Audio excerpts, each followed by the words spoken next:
analyses financières et surtout à la méthode de calcul de la capacité d'autofinancement.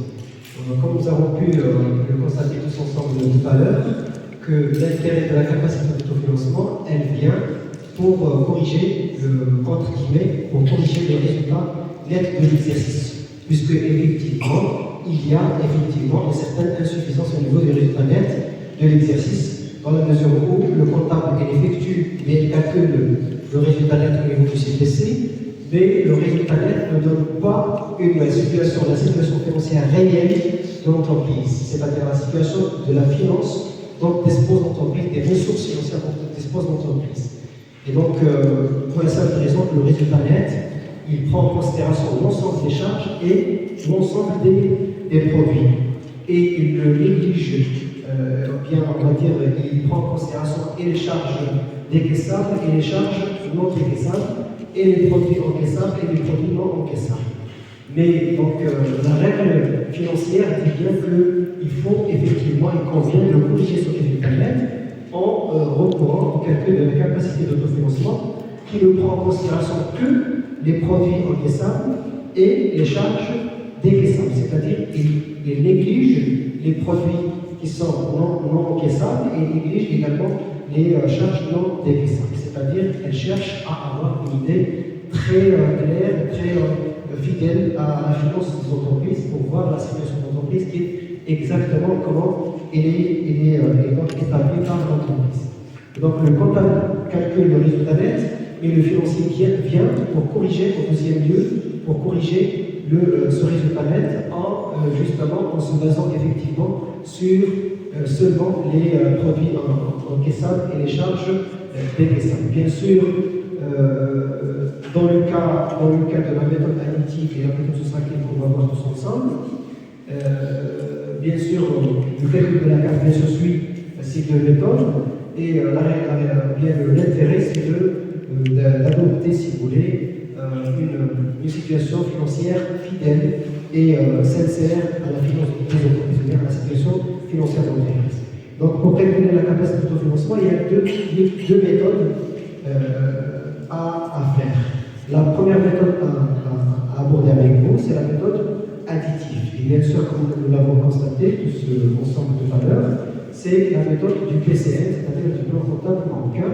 Et bien sûr, c'est la méthode qui est adoptée par le plan comptable et ça commence, bien, elle prend comme base le résultat net de l'exercice. Et au niveau du résultat net de l'exercice, nous l'avons dit, elle prend en considération l'ensemble des produits et l'ensemble des charges, même celles qui sont fictives ou bien imaginaires. Donc l'objectif de la CAF, c'est de corriger, c'est de réintégrer les charges qui sont non décaissables, puisqu'ils n'ont pas donné lieu à une sortie réelle d'argent, et de retrancher les reprises, puisqu'on les a ajoutées au niveau du résultat net, alors qu'ils sont des produits qui sont fictifs et imaginaires, qui n'ont pas donné lieu à une entrée réelle de l'argent, justement, au niveau de l'entreprise. Et donc, bien sûr, le plan comptable marocain, il a donc prévu une méthode appelée méthode additive, sur laquelle il se base pour calculer la capacité d'autofinancement, qui est bien sûr, comme nous l'avons dit, c'est l'aptitude ou bien la capacité de l'entreprise à financer sa croissance en utilisant ses propres moyens financiers. C'est-à-dire c'est la ressource interne qui reste justement après un certain nombre de calculs. Et donc effectivement, pour la capacité d'autofinancement, elle prend comme base de calcul le résultat net de l'exercice. Et donc le résultat net de l'exercice, bien sûr, c'est un solde qui est déjà calculé par le CPC, auquel on ajoute les trois éléments, c'est-à-dire les charges qui sont imaginaires. Donc, bien sûr, les charges qui sont imaginaires, on va les intégrer au niveau de la capacité d'autofinancement pour effectivement corriger le résultat net qui avait retranché des charges, mais qui sont juste imaginaires, effectifs, qui n'ont pas donné lieu à une sortie d'argent réel. Il s'agit des dotations d'équipe, des dotations d'exploitation sur éléments durables. Bien sûr, les dotations d'exploitation qui sont suivies par une deuxième rubrique qui est dotation bien un deuxième type de compte qui est dotation financière, mais toujours sur des éléments durables, et ajouter également en troisième lieu des dotations non courantes sur toujours éléments durables. Vous savez pourquoi on intègre dans le calcul seulement les éléments durables, on exclut les éléments qui concernent, bien les dotations qui concernent les éléments circulants? C'est pour la simple raison que la capacité de financement est faite justement pour financer les investissements, et donc il convient juste de prendre les dotations qui sont à long terme, les dotations qui concernent les matériels qui justement qui est acheté pour effectivement voilà, pour faire entrer ce matériel dans la production au niveau de l'investissement de la croissance. Et puis ensuite on retranche en contrepartie les produits qui sont non encaissables. Il s'agit de la même manière des reprises d'exploitation sur éléments durables, bien sûr, et puis on retranche également les reprises financières sur éléments durables, et en dernier lieu, on retranche de la même manière les reprises non courantes sur éléments durables. Bien sûr, là, on a fait que ajouter les dotations, réintégrer les charges non décaissables et retrancher les produits non encaissables, justement. Et il suffit effectivement d'annuler, si vous voulez, la plus que la moins-value sur cession des immobilisations, puisque c'est un acte, la cession des immobilisations amortissables, c'est un acte qui est accidentel, bien qui est, on va dire, exceptionnel au sein de l'entreprise, et qui n'est pas courant, qui ne donne pas justement à faire une entrée et une sortie d'argent qui est courant, puisque c'est la cession des immobilisations amortissables, c'est justement, comme vous l'avez dit, un acte qui est bien une action qui est exceptionnelle, qui est accidentelle. Et donc là, on retranche le produit de cession des immobilisations et on ajoute la VA, la valeur nette aux amortissements des immobilisations cédées. Donc bien sûr, ça c'est le contraire, bien l'inverse de la plus ou la moins-value sur cession des immobilisations amortissables, puisque là on doit l'annuler, on doit annuler cette plus ou cette moins-value pour effectivement avoir une idée très claire et très nette par rapport à la situation financière de l'entreprise. Donc il s'agit de la formule de calcul de la capacité d'autofinancement suivant la méthode additive, effectivement, qui est adoptée par le plan comptable bancaire, par le PCL, et qui, comme nous avons dit, prend, si vous voulez, comme base le résultat net de l'exercice. On marque une petite pause, s'il vous plaît. Par rapport à la deuxième méthode de calcul de la capacité d'autofinancement, c'est-à-dire celle qui justement se base cette fois-ci sur la méthode soustractive, il s'agit de se baser de passer par le fait de commencer par si vous voulez, l'excédent brut d'exploitation comme point de départ de calcul, et puis on ajoute à l'excédent brut d'exploitation, on y ajoute, si vous voulez, les produits encaissables, et on retranche de cet excédent brut d'exploitation les charges qui sont décaissables. Donc la formule de calcul qu'on peut suivre justement pour calculer la capacité d'autofinancement en utilisant la méthode soustractive. Et donc, comme nous avons dit, toujours la capacité d'autofinancement, ce n'est pas le résultat net de l'exercice, mais c'est l'excédent brut d'exploitation, ou bien l'insuffisance brute d'exploitation. Donc ça, c'est le point de départ. De ce solde-là, on peut retrancher, mais il convient de retrancher 5 éléments et d'ajouter 4 autres éléments.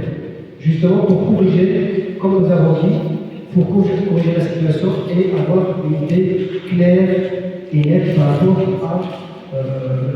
à la situation financière, ou bien aux finances, ou bien à la ressource financière en termes réels de l'entreprise. D'accord? Donc, pour passer de l'exemple ou d'exploitation au résultat d'exploitation, tout simplement, je retranche les autres charges d'exploitation. On retranche également les dotations d'exploitation sur éléments circulants. Et puis, ces deux éléments-là, je les retranche, et puis tout simplement, si je retranche ces éléments, si je prends en considération ça, je suis en train de calculer le résultat d'exploitation. Il suffit effectivement de retrancher également les charges financières, mais sauf les dotations financières sur éléments durables. Et puis, je retranche les charges non courantes, sauf toujours les dotations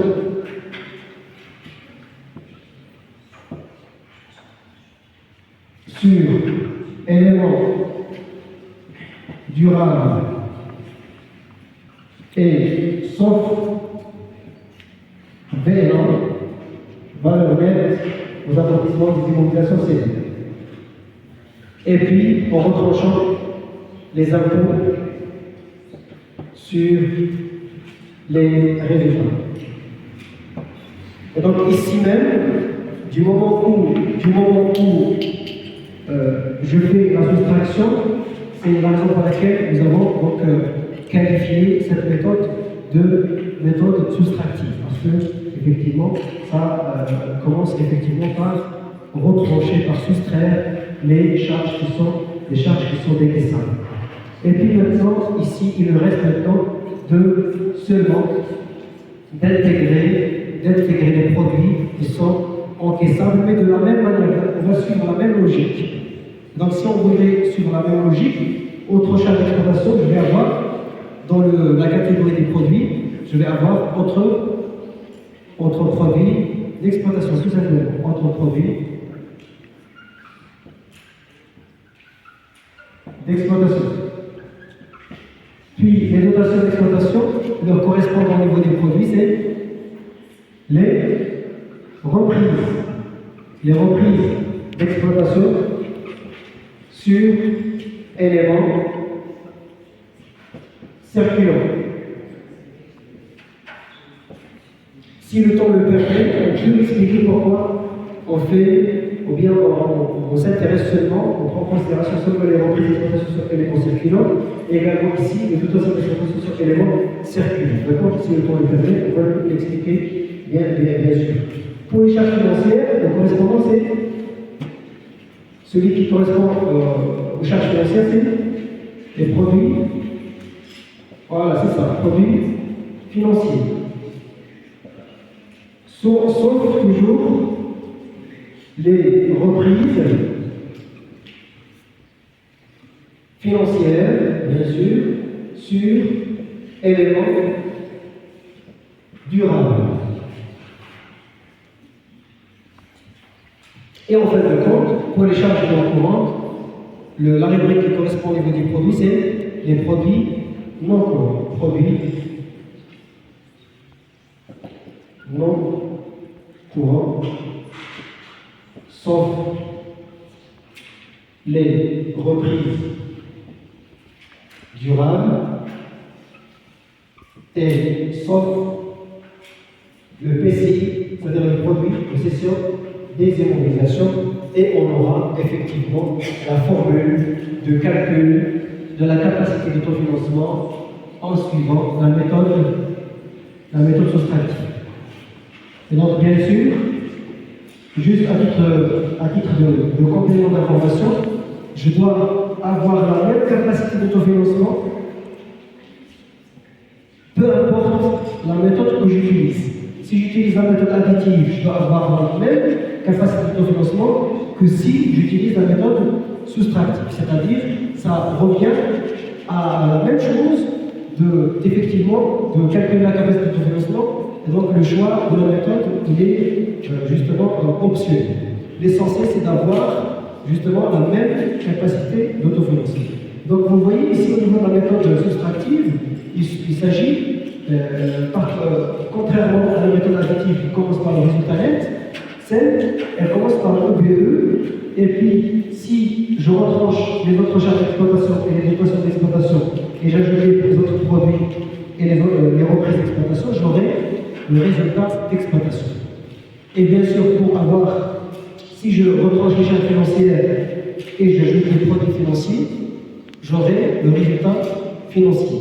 Si je retranche les charges non courantes et j'ajoute les produits non courants, j'aurai tout simplement les résultats non courants. Donc si je mets résultats courants plus résultats non courants, je vais avoir un coût, moins un coût sur les résultats, je vais tout simplement avoir mon résultat net de l'exercice. Mais la différence, c'est que la capacité de financement, il vient pour le corriger en prenant en considération les éléments ici, les dotations et les reprises, il y a les charges qui sont encaissables et les produits qui sont, les charges qui sont décaissables et les produits qui sont encaissables. Donc voilà, c'est ainsi que cet épisode concernant les deux méthodes de calcul de la capacité de financement.